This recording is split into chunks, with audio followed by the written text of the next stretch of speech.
IPhone 12 pro Apple 2020 সালে এই iPhone 12 প্রোটা release করে এবং এইটার বয়স কিন্তু এখন 6 বছর। আর এই 6 বছর পুরাতন ফোনটা মানুষজন ইউজড মার্কেট থেকে দুমায় কিনতেছে এবং তার মধ্যে দেখা যাচ্ছে যে ব্যাটারি হেলথ আবার 85% 90%। মানুষ কতটা বোকা হইলে এরকম একটা ফোন, তাও আবার এত পুরাতন ফোনের মধ্যে 90% ব্যাটারি হেলথ দেখে বেশি টাকা দিয়ে কিনে নিয়ে আসতে পারে। এবং দেখা যাচ্ছে যে এইটার মধ্যে ব্যাটারি হেলথ থাকার কথা ছিল কিন্তু 65% টু 70%, সর্বোচ্চ এটা 75% থাকার কথা, বাট 75%ও থাকার কথা না।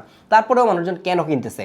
মানুষজন যে ফোনগুলো কিনতেছে সেগুলা সবগুলাই ব্যাটারি বুস্ট করা অথবা ব্যাটারি চেঞ্জ করা। ব্যাটারি বুস্ট করার চান্স বেশি, কারণ ব্যাটারি যদি চেঞ্জ করা থাকতো তাহলে একটা ইউজড ফোনের মধ্যে কিন্তু ব্যাটারি চেঞ্জ করলে এটা 100% ব্যাটারি হেলথ থাকবে, এটার মধ্যে 80% আসবে না।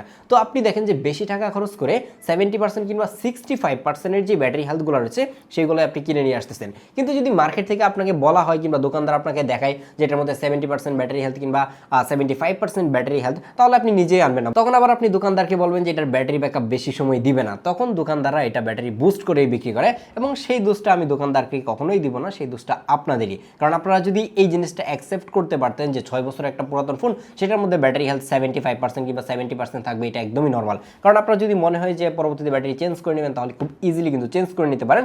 একটা অ্যাপেলের অরিজিনাল ব্যাটারি খুব বেশি টাকা না, 1500 থেকে 2000 টাকা খরচ করলে কিন্তু 12 প্রো কিংবা এর থেকে কম টাকা দিয়ে হয়তো এটার ব্যাটারি পেয়ে যাবেন। তো সেই জায়গায় এত বেশি টাকা খরচ করে বেশি ব্যাটারি হেলথ দেখে আপনি যদি এই ধরনের 12 প্রো কিনেন তাহলে তো আপনি ঠকবেনই। এই সময় যদি 12 প্রো কেনার কথা চিন্তা করেন, আমি বলবো যে ভাই মানে 75%-এর নিচে ব্যাটারি হেলথ খুঁজেন, কিংবা আপনি যদি 65% ব্যাটারি হেলথ কম টাকা দিয়ে পান সেটা আরও বেশি ভালো, কারণ আপনি কম টাকায় কিনে ব্যাটারিটা চেঞ্জ করে নিলে আপনার কাজ কিন্তু হয়ে যাচ্ছে। তো সেই জায়গায় এখন যদি আপনি এটার মধ্যে 85% কিংবা 90% ব্যাটারি হেলথ খুঁজেন তাহলে তো ধরা খাবেন। তো ধরা খাওয়ার আগে একটু সাবধান হন, ঠিকঠাক হন।